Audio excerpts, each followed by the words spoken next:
সব থেকে প্রিয় খাবার লুচি ছোলার ডাল নিয়ে আজ আমি হাজির। রেসিপিটা তাহলে শেয়ার করি।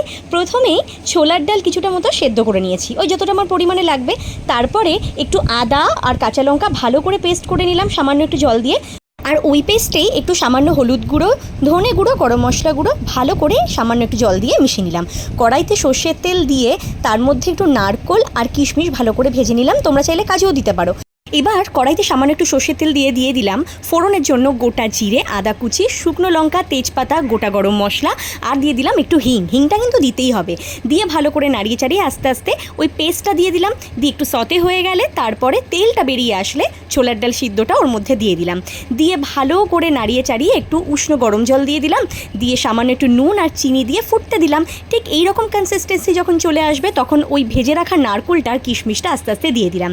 নামানোর আগে ঠিক চেরা কাঁচা লঙ্কা আর একটু ঘি দিয়ে পরিবেশন করলাম। ব্যাস, আমার তো 3টে, তোমরা কটা লুচি খাবে?